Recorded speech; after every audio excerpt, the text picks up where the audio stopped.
was sworn in before President Bashar al-Assad as Minister of Defense. Afterwards, President al-Assad met with the minister and provided him with his directions, wishing him success in his duties.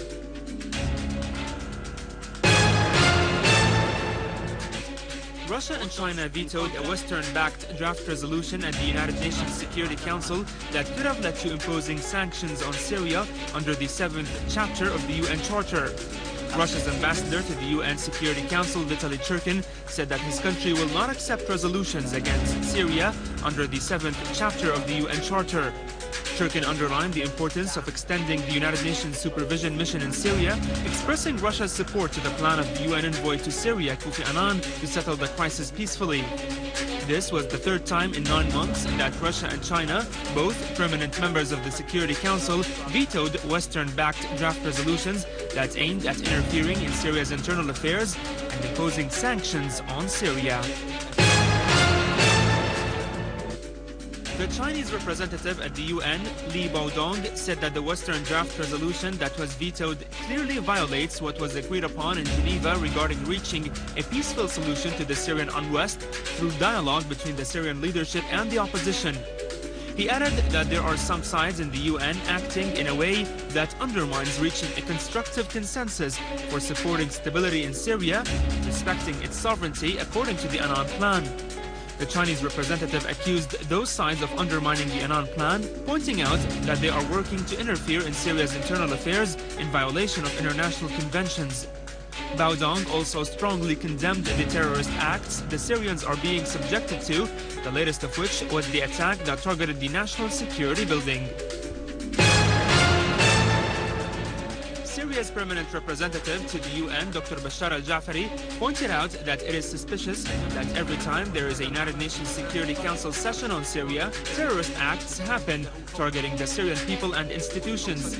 He said all Syrians should now be aware of the countries that claim to be keen on Syria and its people, while in fact those countries do not work for the success of a peaceful solution to the Syrian unrest. He added that such countries only aim at implementing their own agendas. Al-Jafari said that the plan would not succeed without a sincere commitment of regional and Western countries to the success of the plan and stopping funding and arming terrorists and giving them shelter. Syrian armed forces continued chasing terrorist groups in Al-Midan neighborhood and its surroundings.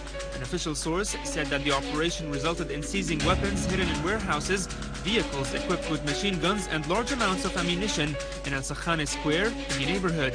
The weapons included PKC machine guns, grenades, Kalashnikovs, and military uniforms. The source added that 20 terrorists were killed. Meanwhile, a large number of terrorists were killed by the Syrian army in Tishrin neighborhood in Al-Qaboon area.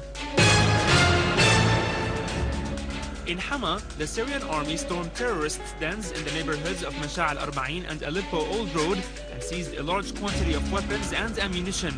An official source said that the seized weapons included automatic rifles, PKC machine guns, RPG launchers, a large amount of ammunition, and dozens of grenades. A field hospital near Al-Buraq Mosque in Aleppo Old Road neighborhood was found in addition to 9,000 Captagon pills.